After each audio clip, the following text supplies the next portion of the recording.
Modern ہونے کے نام پہ ہم چیزوں کو وہ چیزیں کر جاتے ہیں جو اللہ سبحانہ تعالیٰ کی ناراضگی کا باعث بنتے ہیں. اور ہم نے یہ پڑھا ہے کہ اللہ سبحانہ تعالیٰ قیامت کے دن جس کا نامہ اعمال بائیں ہاتھ میں آئے گا تو وہ کیا کہے گا کہ اللہ سبحانہ تعالیٰ نے جواب دیا کہ میں مر ہی جاؤں، مطلب میں ختم ہو جاؤں. تو اللہ سبحانہ تعالیٰ نے فرمایا یہ وہ لوگ ہیں جو دنیا میں خوشی کے ساتھ اپنے گھر آتے، تو ان کو کوئی پرواہ نہیں تھا کہ گھر میں جو میری پہ ذمہ داری ہے میں دیکھوں کہ یہ پوری طرح سے وہ اللہ سے ان کو ملایا تھا کہ نہیں ملایا تھا. انہوں نے اللہ سبحانہ تعالیٰ کے احکامات کے مطابق زندگی گزارے کہ نہیں، کیونکہ وہ حاکم ہے گھر کا نا. اور اچھا، اب دوسری طرف آپ دیکھیے کہ اتنی بڑی ذمہ داری کہ عورت اپنے خاوند کے گھر کی نگران ہے، اور اس سے اس کی رعیت کے بارے میں، رعیت کہتے ہیں گھر کے لوگ جو ہوتے ہیں نا، جو اس کے انڈر ہوتے ہیں، کہ گھر میں رہنے والے اور دیگر افراد جو اس گھر میں رہتے ہیں ان کے بارے میں باس پرس ہوگی، پوچھا جائے گا. تو اس لیے اکثر لوگ یہ بات کرتے ہیں کہ کیا ہمیں بچے، بات ہوتی ہے نا کہ اب وہ سنتے نہیں ہیں، ایسے غلط سوسائٹی میں چلے گئے، ایسے غلط طرح سے کپڑے پہنتے ہیں بچے، اور یہ وہ، اور پارٹیز میں ایسے جاتے ہیں.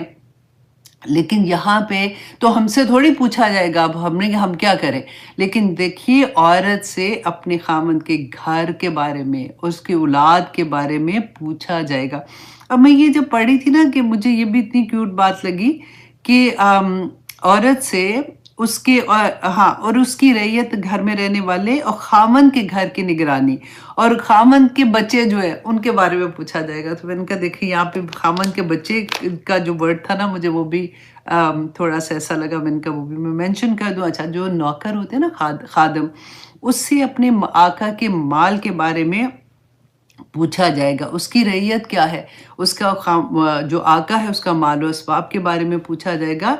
تو رسول اللہ صلی اللہ علیہ وسلم نے فرمایا کہ تم سب سے